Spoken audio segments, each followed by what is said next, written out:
মাছ তো সবাই রান্না করে, একটু ভিন্নভাবে রান্না করে আপনাদের সাথে শেয়ার করছি। এক একজনের রান্নায় এক এক ধরন হয়, এক এক রকম।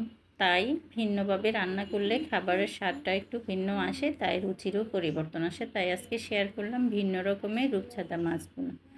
এই মাছটা কিন্তু এমনিতেই নদীর মাছ, খেতে কিন্তু ভীষণ ভালো লাগে। যে কোনো নদীর মাছটা কিন্তু আমার কাছে দেশীয় মাছের তুলনায় খেতে অনেক ভালো লাগে। এখানে আমি রূপচাঁদা মাছ, এখানে অনেকগুলো রূপচাঁদা মাছ নিয়ে এসেছে, তাই এর মধ্যে আমি 4টা রূপচাঁদা মাছ ভুনা করে নেব। মাছগুলোকে কেটে ধুয়ে আমি পরিষ্কার করে নিয়েছি। দেখেন মাছগুলোর উপরে একটু ছিঁড়ে দিয়েছি, আর যেন লবণ আর হলুদটা ভালো করে ঢুকে। এখন লবণ আর হলুদ মেখে বেশ কিছুক্ষণ রেখে দিব।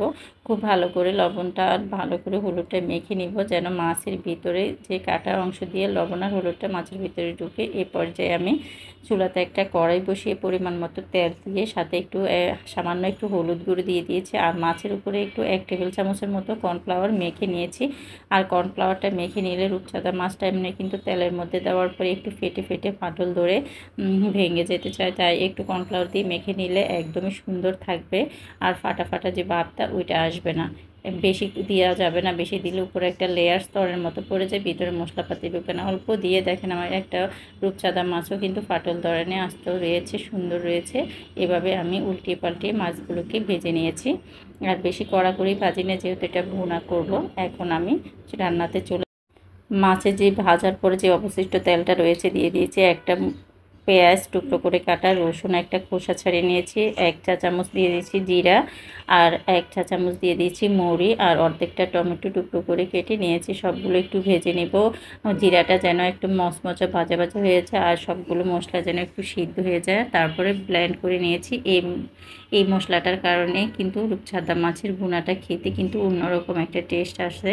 ওই কড়াইটা আবারও পরিষ্কার করে নিয়ে পরিমাণ মতো তেল দিয়ে দিয়েছি প্রায় কিছুটা পেঁয়াজ কুচি। এই পেঁয়াজ কুচিটাকে কিন্তু আমি একদম গোল্ডেন ব্রাউন করে নিব। আর যে ওখানেও কিন্তু আমি মশলাটা তৈরি করেছি, ওখানেও পেঁয়াজ আর রসুন দেওয়া আছে। এখানে পেঁয়াজটার মধ্যে একটু লবণ দিয়ে দিয়েছি, লবণটা দেখে বুঝিয়ে দিবেন, যেহেতু ভাজা মাছ করার সময় লবণ দিয়েছি, এজন্য পরিমাণ মতো মশলাতে সামান্য একটু লবণ দিয়ে তারপরে ভেজে নিতে হবে।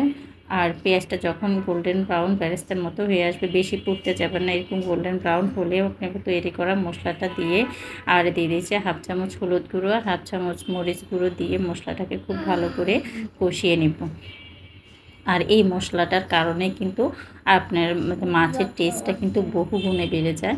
এভাবে একবার বাসায় ট্রাই করে দেখবেন। সবসময় তো একরকমভাবে রান্না করি, একটু ভিন্নভাবে আজকে রান্না করার চেষ্টা করেছি, কিন্তু খেতে ভীষণ মজা হয়েছে। এখন মশলাটা খুব ভালো করে কষিয়ে নেওয়ার পরে আমি যে ব্লেন্ডারে জারে মশলাটা ব্লেন্ড করেছি, ওই জারটা ধুয়ে মশলা পানিটা আবারও দিয়ে আরও বেশ কিছুক্ষণ কষিয়ে নেব। মশলাটা কষিয়ে একদম তেল যখন বেরোয় আসবে, তখন আমি মাছগুলোকে দিব। 2বার কিন্তু পানি দিয়ে মশলাটা কষিয়ে নিয়েছি। আর মশলাটাকে যত ভালো করে কষিয়ে নেবেন তত টেস্ট বেড়ে যাবে। মশলাটা ভালো করে 2বার পানি দিয়ে কষিয়ে তেলটা যখন মশলা থেকে ছেড়ে এসেছে, তখন আমি একটা একটা করে মাছগুলোকে দিয়ে আর এক পিঠ করে উল্টিয়ে পাল্টিয়ে মশলার সাথে খুব ভালো করে মিশিয়ে রেখে তারপরে কিছুক্ষণ মশলার সাথে মাছটা কষিয়ে নেব। তারপরে পরিমাণ মতো আরও একটু পানি দিয়ে মাছটাকে মশলার সাথে খুব ভালো করে কষিয়ে নিব। আমি কিন্তু 2বার পানি দিয়ে মশলাটাকে কষিয়ে একদম তেল ছেড়ে আসা পর্যন্ত রান্না করে নেব। তারপরে আমি একটা বড় সাইজের টমেটো কেটে মোটা টুকরো করে কেটে নিয়েছি, ওই টুকরোগুলোকে দিয়ে আমি আবারও কিছুক্ষণ ঢাকনা দিয়ে ঢেকে রেখে দিব। মশলাটার সাথে মাছটা খুব ভালো করে কষিয়ে নেওয়া হয়ে যাবে, আর টমেটোটা সিদ্ধ হয়ে যাবে। তারপরে পরিমাণ একটা কাঁচামরিচ, ঝালের পরিমাণ বুঝে আপনারা ঝালটা ব্যবহার করবেন। কাঁচামরিচ কেটে দিয়ে দিয়েছি, একটু ঝালও হবে ফ্লেভারও হবে, দিয়ে ছোটো টুকরো করে কেটে দিয়েছে যেন ঝালটা খুব ভালোভাবে ছড়ায়। এবং ঢাকনা দিয়ে ডেকে আরও কিছুক্ষণ রান্না করে নিয়েছে। তেলটা যখন ছেড়ে এসেছে, তখন আপনাদের যদি ধনিয়া পাতা থাকে পরিমাণ মতো ধনিয়া পাতা দিয়ে নামিয়ে পরিবেশন করবেন। বাস তৈরি হয়ে গেলে একটু ভিন্ন স্বাদের রূপচাঁদা মাছ ভুনা। যারা এইভাবে ট্রাই করেন, একবার রান্না করে খেয়ে দেখবেন, অসম্ভব মজা হয় খেতে। দেখেন আমার মাছগুলো একদমই ভেঙে যায় না, খুব ভালো করে কষিয়ে আমি রান্না করে নিয়েছি, আর খেতে কিন্তু ভীষণ মজা হয়েছে। আশা করছি সবার কাছে আমার এই রেসিপিটা ভালো লেগেছে। যদি ভালো লাগে চ্যানেলটিকে লাইক কমেন্টস এবং সাবস্ক্রাইব করতে বলবেন, আর পাশে থাকে বেল বাটনটি অবশ্যই অন করে দেবেন।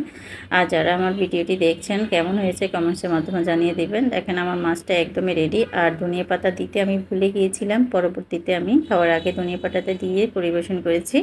দেখেন একটু ধনিয়া পাতা উপর দিয়ে ছিঁড়ে দিয়েছি, বাস তৈরি হয়ে গেল আমার অসম্ভব মজার রূপচাঁদা মাছ ভুনা।